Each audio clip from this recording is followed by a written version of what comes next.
Genesis chapter 3, we are going to read verses 16 to 19. Unto the woman, God said, I will greatly multiply thy sorrow and thy conception. In sorrow thou shalt bring forth children, and thy desire shall be to thy husband, and he shall rule over thee.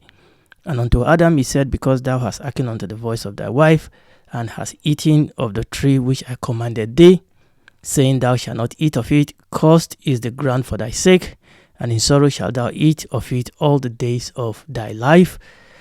Thorns and thistles shall it bring unto thee, forth to thee, and thou shalt eat the herb of the field. In the sweat of thy face shalt thou eat bread, till thou return unto the ground, for out of it was thou taken, for dust thou art, and dust thou shalt return.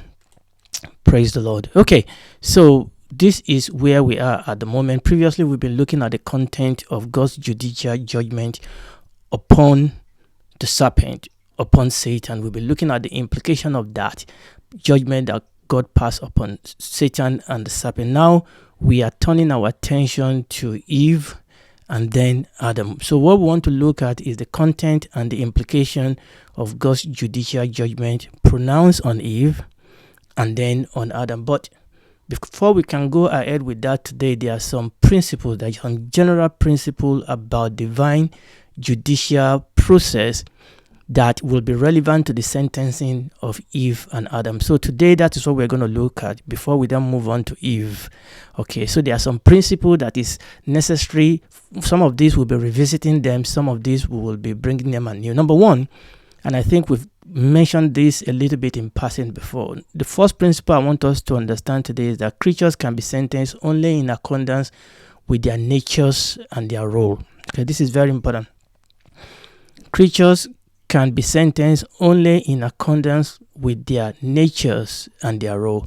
Okay, so God's judicial judgment will be tailored to the particular nature and the role of each of the offenders. Now, it's important for us to understand that God does not just throw a blanket judgment on everybody. I mean, it happens in the court of law. Okay, 2, 3, 4, 5 people can be involved in the same crime, but they may be given different sentences. Number one, depending on their nature, maybe depending on their age, also depending on the role that they play in the offense. So you cannot judge the serpent and Satan like you would judge Eve and Adam. And vice versa, you cannot judge Eve and Adam like you would judge the serpent and Satan. They have different nature, they have different character, and they have different role that they play in this offense. So even when it comes to Adam and Eve, even the judgment of Adam and Eve will be individualized according to the role that God called them into in the beginning. So according to the role that they play in this offense, but also according to the role that God called them to when God created Adam and when God created Eve. So however, we understand that since Adam and Eve are both human, since Adam and Eve are both married, are both husband and wife, and since they also have common roles to a great extent, their roles overlap, then we will understand that inevitably their judgment will also overlap. Also, inevitably the judgment that comes upon one will indirectly be experienced by the others. Number two, God's judgment is not arbitrary. This is important for us to understand. God's judgment is not arbitrary. God does not judge in a knee-jerk reaction type of way. God is not like a vindictive boss whose ego has been bruised because one of his subordinates, dare to question his authority, and therefore this boss set out to make a public, open example of this subordinate and thereby strike fear into the rest of the people. A vindictive type of action. No, that is not God. That is not the picture that is painted for us here in the scripture. Yes, the Bible used the word curse. We should not confuse the word curse with our own human and modern way of using the word. No, what we are saying here is not a vindictive God who wants to make a public example of Adam and Eve and strike fear into the rest of the world. No, that's not what we are looking at here. Okay, Adam and Eve were already aware. They were aware of the rules. They were aware of the regulation of God's kingdom. God told them that. You remember what we read in Genesis chapter 2. Let's revisit that again. Genesis chapter 2, verses 16 to 17. And the Lord God commanded the man, saying, of every tree of the garden thou mayest freely eat, but of the tree of the knowledge of good and evil thou shalt not eat it. Here comes, for in the day that thou eatest thereof thou shalt surely die. It is inescapable. Adam and Eve, they know the rules, they know the regulation. God read it out to them. God told them the implication of what is going to happen if they sin. So, and what we see here is not God being vindictive at all. What we see here is God who is standing as the judge, who is administering the law to series of offenders. Okay. What we need to understand here is that when we break God's law, which is what we call sin. Sin is when we transgress against the law. When we break God's law or when we sin, there are consequences, and this is what we call curses. It's not God coming out and say, you hurt my ego and I'm going to just rain curse on you. No, the truth is that the curses came upon them by the reason of the fact that they broke God's law. So when we break God's law, when we sin, there are consequences, and the consequences is what the Bible is calling the curses. Contrary, when we obey God's law, there are benefits. Okay, when we obey God's law, there are benefits, and this is what the Bible calls blessings. So we need to understand that God Himself is the law. Okay, there's no law about God. The law of God is God Himself. God is the law. So when we obey the law of God, consequently, we are obeying Him. When we disobey the law of God, consequently, we are disobeying Him. And as the judge, God is a righteous, God is a just God. God is righteous, God is just. God cannot just overlook sin. God could not just throw His arm around Adam and Eve and say, look, boys and girls, just forget about it. Let's just forget that had happened. Let's just get on with it. God cannot do that. God could not overlook sin. God has to impose the penalty that sin requires.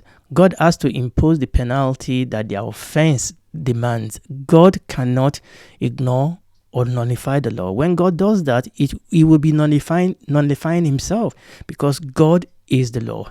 God couldn't do that. However, we understand in our story that humanity is God's masterpiece. God loved Adam. God loved Eve. God created them. God has a purpose for their life. Even though they are now defaced by Satan and sin, God still loves them. So, what we are seeing here is a picture that is beginning to emerge of God who is both holy and loving. A God who is both righteous and gracious. A God who is both just and merciful. Okay, this is the picture that is beginning to emerge as we follow this story. Even in that judgment upon Satan, we encounter God's mercy for human. God's mercy for His man, for His woman. And then the question we are going to ask ourselves as we brace ourselves to listen to this sentence that God is going to pass upon Eve and then upon Adam. The question we are asking ourselves is, will we find the same mercy in Adam's and Eve's sentences? This same mercy that came across when God was reading out or speaking out His sentence upon Satan. But then there is another consequent question to that. Then the question is, how can God be just and be merciful at the same time? That's a conundrum. That's a mystery.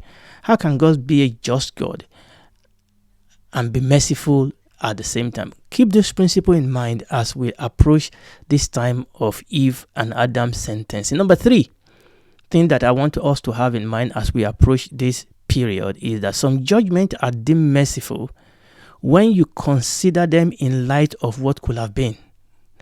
Okay, it's a judgment, but you can say, you know what, it could have been worse. You could have been handed a year sentence, or you could have been handed life, or you could have been handed 300 years, in jail. But you have been given this. You had a sentence quite all right. But when you compare it to what could have been, some judgments are deemed to be merciful in light of what could have been. For example, a man that is given a fine as a judgment for whatever offense that was committed. If he's now given time to be able to pay that fine, that can be merciful, because or else, they could come and take away all his belongings. They could come and take away his properties and things like that just to pay for the fine. But if he's given enough time to try and raise the money, that in itself is mercy in judgment. Another example, a man that is denied, or a woman that is denied custody of his children or her children, if they are allowed supervised access to the child, that may be difficult, but that in itself is a mercy, because some people, for legal reason, are not even allowed access to their children who are in custody or who they've lost custody of. So that could be looked at in a sense of being merciful. You are allowed some access to the child, and who knows, if you have good behavior, things can then improve from there. What about a criminal who is sentenced to time in jail, but who is then allowed rehabilitation in prison, or who is actually allowed a parole, or who is allowed early release secondary to good behavior? Even though there's a sentence there is actually mercy involved in it. So as Eve and Adam sentencing begin, I want us to have this principle at the back of our mind, because the truth is that, considering what Eve and Adam have done, we have reason to fear for the worst for both of them. We have reason to fear the worst for both of them. But when we bear this principle in mind, we're beginning to see maybe there is some hope for them. And indeed, there is hope for them, because God loved them. God loved Adam and Eve, but God has to be just. God has to be righteous. God cannot just ignore their sin, but God will want to show them mercy. But he has to show them mercy in a righteous way. God wants to show them love, but he has to show them love in a just way. And this is one of the things that unfold for us as we go through the scripture. So now it's time for us to listen in to Eve's sentencing. We want to listen in. The judge is on the seat, and it's time for him to read the sentencing out to Eve. Remember, Adam will be listening to this judgment also. So Eve's sentencing is found in Genesis chapter 3, verse 16. And what we saw is that a sentencing fell on her, 1, as a mother, and 2, as a wife. That is where a sentencing fell. 1 as a mother, and 2 as a wife. We're going to read them again so that you will see. But that is the area, okay, where the sentences fell hard on Eve. Why is that? Like we said, because these are the 2 exclusive area of womankind. These were Eve's chief role. This was Eve's chief responsibilities. God created Eve as a homemaker, as a mother. No, that's not her only role, but this was her primary role. This was the chief role that God gave to Eve. And God equipped her, spirit, soul, and body, to fulfill those roles. And therefore, in her offense, God's judgment and sentencing fell very hard on those 2 areas of her life.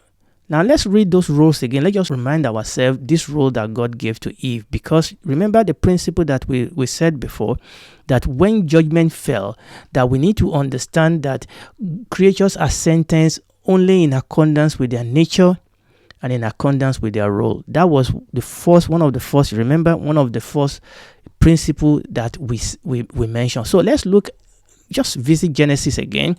Let's go back a little bit to Genesis chapter 1 and 2. So Genesis chapter 1 verse 28. Again, this was the instruction God gave both to Adam and Eve. And in this we saw one of Eve's role. And God blessed them. And God said unto them, be fruitful and multiply, and replenish the earth, and subdue it, and have dominion over the fish of the sea, and over the fowl of the air, and over every living thing that moveth upon the earth. I mean, you can see their common role here, but you can see the role that Eve will particularly be playing, particularly in being fruitful and multiplying. Let's read Genesis chapter 2 verse 18. And the Lord God said, it is not good that the man should be alone. I will what? I will make him an help meet for him. Now, we've done some teaching on these two verses, so I'm not going to go into any detail. But what I'm saying here is that this was the role that God carved out for Eve to play as a mother and as a wife, as a homemaker and as a mother. Remember again, we are not saying that the man will not have input into homemaking, but we are saying that this was God's primary role that was given to Eve, her chief role, her primary responsibility, and importantly, that God equipped her. She was equipped by God, spirit, soul, and body, to fulfill those roles. Unfortunately, it was the grace of God upon her life in this role that unfortunately the enemy twisted to influence her husband in the wrong direction. And this is the reason why God's judgment fall upon this. In the beginning, the role of Eve involves work, the same as the role of Adam. Okay, they have to work. Okay, they put in effort. But one thing that is clear from where we have read is the absence of toil, is the absence of pain in fulfilling those roles. There was no toil. There was no pain in fulfilling those roles. Yes, the role involved work. The role involved effort. But there was no toil. There was no pain. Why? Because Eve was equipped and ready for a role. And she was happy in playing the role. There was no conflict. There was no competition between Adam and Eve, between Eve and Adam. Eve was equipped for the role that God has called her to as a woman and as a wife and as a mother. But unfortunately, all that is about to change. Okay, this Edenic, atmosphere, all this is about to change. There's one thing I want you to understand, that we men will never know the joy of conception and delivery. It's going to remain a mystery for us forever, but that was an opportunity, that was a privilege that God gave to Eve and womankind, having the miracle of life conceived and grown inside of you. The joy of delivering that miracle, the joy of carrying that life for 9 months thereabout, and the joy of breastfeeding a baby and watching him or her grow. That is a privilege. That is a joy. And that is a mystery that men will never understand. And as we mentioned earlier, God has fitted her, God has equipped her in such a way that her body, her emotion, her passion, they are all wired to fulfill this role. They are all wired to fulfill this role. And it's her passion, it's her desire, it's the desire of every woman. Well, most women. Things have changed nowadays. Even with the negative effect of what we have called civilization, so-called, and all sort of evil ideology. Even today, most women still yearn to have their own children because they've been wired to do it. And this all starts from the irresistible romantic attraction that the husband have for her. This is where it all started from, that irresistible attraction. And this is all the equipping that God has put into the life of Eve. Again, like I said, all that now beginning to unravel and to change. Let's think of the unthinkable. What if within a split of a second, Eve lost this glorious opportunity, this privilege, this passion? What if within a split of a second, she's standing before the judge, she doesn't know what is going to come out in the sentence? What if she's about to lose this privilege to be involved in bringing life to the world that God has fitted her for? What if she's about to lose that? All the worse, knowing that this is all down to her own stupid colossal mistake by rebelling against God and agreeing with Satan. That could happen. God could decide to start all over again. God could decide to create another creature. God could decide to start all over again. You remember what God told Moses when Israel were messing up in the wilderness? You remember that? Exodus chapter 32 verse 10, God said to Moses after the children of Israel were rebellion, they were stiff-necked. God said, now therefore let me alone, that my wrath may wax hot against them, and that I may consume them, and I will make thee a great nation. I'm going to start again. I'm going to consume them. I'm going to destroy them. What if Eve and Adam are facing the same destiny here? What if God destroyed them, consumed them, and God decided that He's going to withdraw all those things and start all over again? That is possible. So I want you to keep that in mind, because sometimes when we don't read God's judgment against the background of what could be, we often don't realize how merciful God has been. Understand that they've offended and their sin has to be judged. It's the way God is going to go about it. So keep this in mind as I read the first part of Eve's sentencing. Okay, so let's read Genesis chapter 3, verse 16. Genesis chapter 3, verse 16. Unto the woman, God said, I will greatly multiply thy sorrow and thy conception. In sorrow thou shalt bring forth children. You know, when you read that standalone, that may sound very harsh.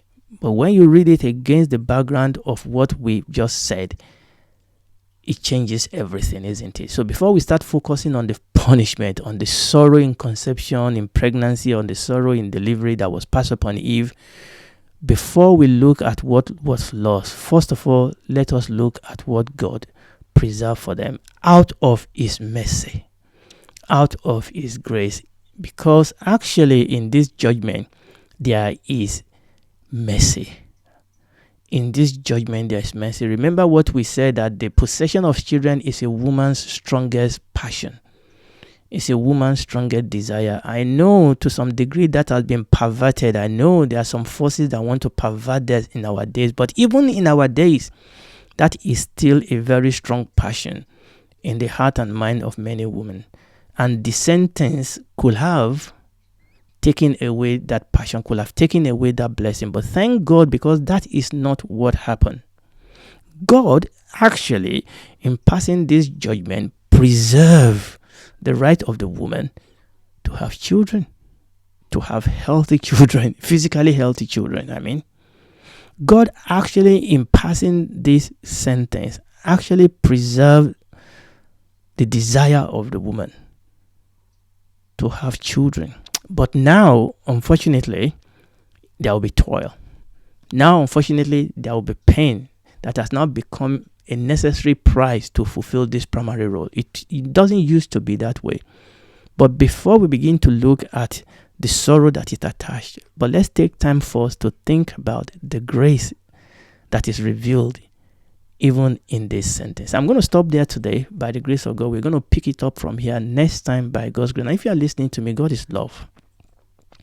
For God so loved the world that He gave His only begotten Son. But God is also just. God cannot just overlook our sin. And that is why God has done something about it. But it is now left to us for us to come to Him and receive the love and the mercy that He has to offer. Somebody can love you, but if you reject the love, there's nothing they can do about it. The Lord Jesus Christ is waiting for you. He died for you so that He can offer you redemption. Come to Him, accept that you are a sinner, receive forgiveness from Him, ask Him to save you. He will take the heart of flesh, sin, stone heart of you, and give you His own spirit. You become a daughter, a son of God, and He will walk with you. And when this is all over, you will spend eternity with Him at home in the new heaven and new earth. Do it right now.